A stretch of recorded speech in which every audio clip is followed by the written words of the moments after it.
Hello people, welcome back to my channel. So in the last video what we saw was linear learning machines in machine learning.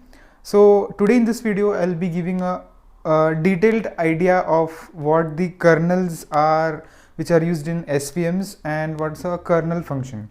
So the things that we'll be looking into are the kernel functions. Then we'll be seeing what are kernel metrics, or sometimes also called as the gram matrix, and how LLMs employ this kernel function for classification. And then finally we'll be seeing the different types of kernels that are there. So let's begin.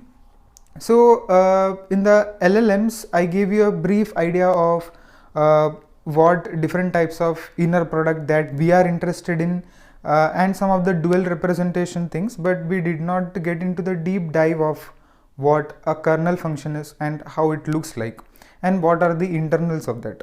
So this video will be a detailed overview of all those things. So in that I mentioned, like, we represent something in wx plus b, right? So this is a equation of a line. So we represent it as inner dot products and in angular brackets.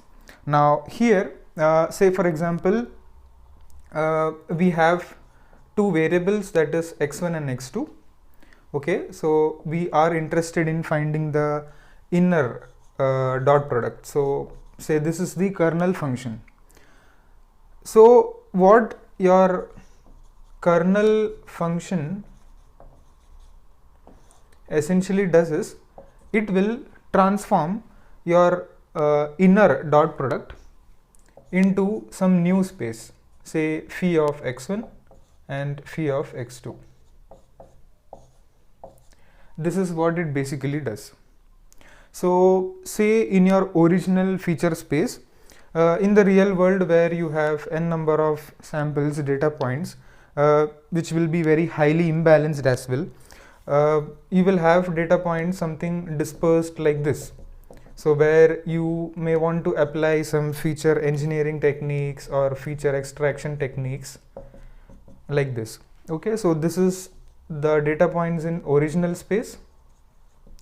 So let me ask you a question. Will you be able to put a perfect line where it separates both the green classes and the red classes? And the answer is no, right? Because if we try to fit any line something like this, it will be very difficult. Even a perfect circle would be difficult. That is the ideal decision boundary for SVM, but here in this case it's very difficult. So what we do is, from the original space, when we apply this kernel function over this, what it does is it essentially transforms this into a new space, that is a transformed kernel space, where you have all these points lying on both the sides, and in such a way that it will try to give you a clear-cut separation, and it will make your life easier, and thereby you can put a linear decision boundary, because we are learning linear SVMs. So that's what this kernel function essentially does. And by this what I mean is, if you look at this particular equation, it is transforming your space or the original space into a new space. So this is essentially a property which is called as embedding. So how it basically achieved this, or how the transformation is done, by embedding into a new space. So embedding is the keyword that you have to keep in mind, that which deals with the kernel function. Now let's move on to the next simple topic. So that is called as kernel matrix. So these are some internals of SVM and all the histories that we will be deep diving into. You might not know these terms, so this is the first time that we are introducing these things. Kernel matrix are also called as gram matrix. Now what this particular matrix has, or what are the features that only have to keep in mind, later we'll see an implementation of this, how and where this is useful for classification. So what things you have to keep in mind about kernel matrix is that it's a positive definite matrix. Now positive definite matrix is very much used for all the classifiers. Even for fuzzy C-means also we have a positive semi-definite matrix.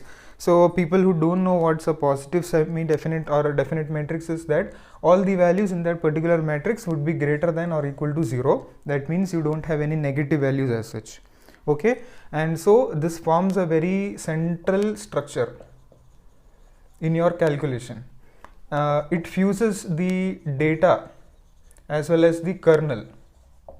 Okay, so you have some data points and the kernel, the different types of kernel that we'll be seeing later in this video. So it basically fuses those two informations, which are the only information that the user or whoever is doing, or the data scientist, they might be interested in knowing this. Apart from that, no other information. So it essentially fuses this data in kernel and it forms the information bottleneck.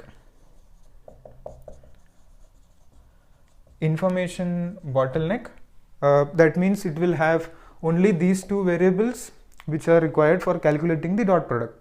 That essentially is required for our calculation as well. Then once we have this kernel matrix, and let me show you how this looks like basically. So that is a normal matrix. So it depends how many variables you have and how many mappings you have to do. So if your original space has 100 features and if you don't want to store all of them, and if there are only some meaningful features or data points or correlations that you want to keep into hand or put into the matrix, you will keep only that subset of features. So essentially it will be something like a normal matrix that you already have seen. So matrix are basically used for simplifying the calculations. So whenever you do in Python implementation or anywhere you have this np dot and values, you do matrix calculation, the simple thing is there here. So you have say k11 and k12, k13 and up till k1m. Likewise you have k21, k22, k23 and k2m. Likewise you have kn1, kn2, kn3, knn. Okay, so the matrix looks something like this and it satisfies all the above properties. So that is a kernel matrix. And the next thing that we'll be seeing is we already know or we have discussed about what a linear learning machine is. So LLM, that is linear learning machine, how they employ this type of particular kernel function. So we have seen that our basic line equation is mx plus b, and the information that we require is mx, and this is the intercept. We are least interested, but we require the inner dot product. So that is the essential information which is required for calculation or for classifying any data points. So how can you modify this? So in place of this mx plus b, you can put this particular phi x1 and phi x2 for a calculation, and there will be some additional parameters, say yi and alpha j. Yi is for the y values, that is the actual values which you have, and alpha j is some learning rate or learning parameter by which you tune your particular line how it should be. So it will basically adjust your line whether it should be here, it should be here, or it should be here, somewhere here. Not the intercept, but the alpha j is a scale parameter by which how much you want to expand your this particular line, so that it will cover all the points which are there on the boundary as well. So this is the basic equation of LLM when you do the linear classification or binary classification. And the thing is, why do you require, or why LLMs can employ a kernel function into their processing or for calculation is the reason because it will essentially remove any higher dimensionality purpose.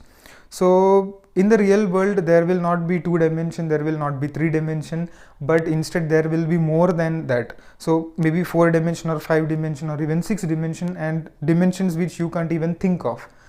So in order to handle such kind of problems where the dimensionality becomes unimportant, or you need not worry about what the dimensionality is and how much calculations do I need to actually make in order to arrive at particular classification or at particular conclusion, you need not worry about that. So LLMs, when they employ this kernel function into their calculation, the dimensionality is absolutely unimportant.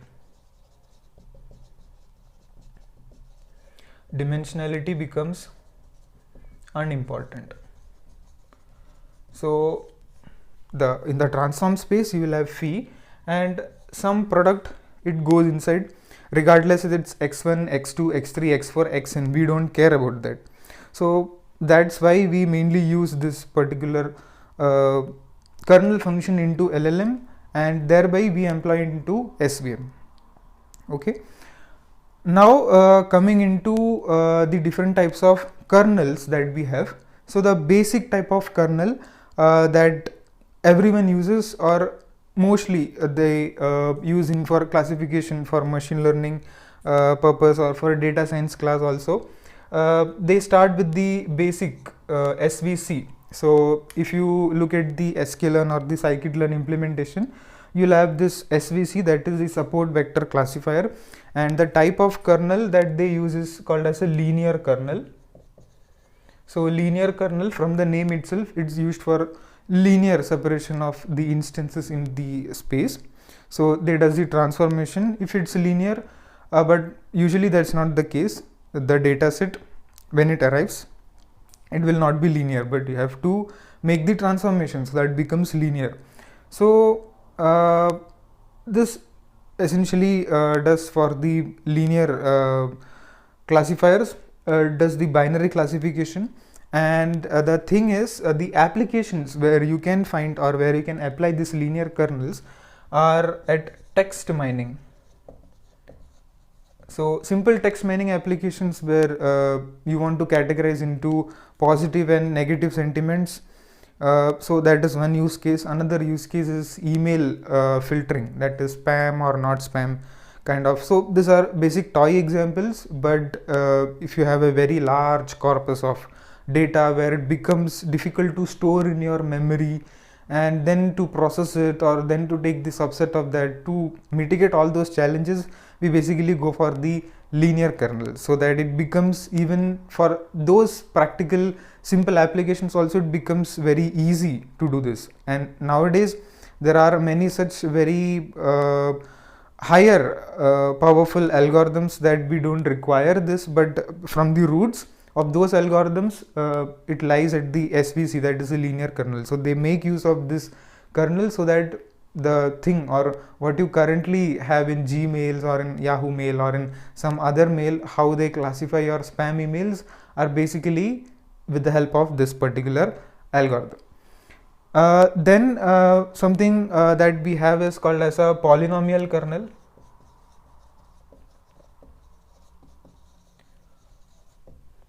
So polynomial kernel also has the same form, but it's a more generalized representation of your linear kernels.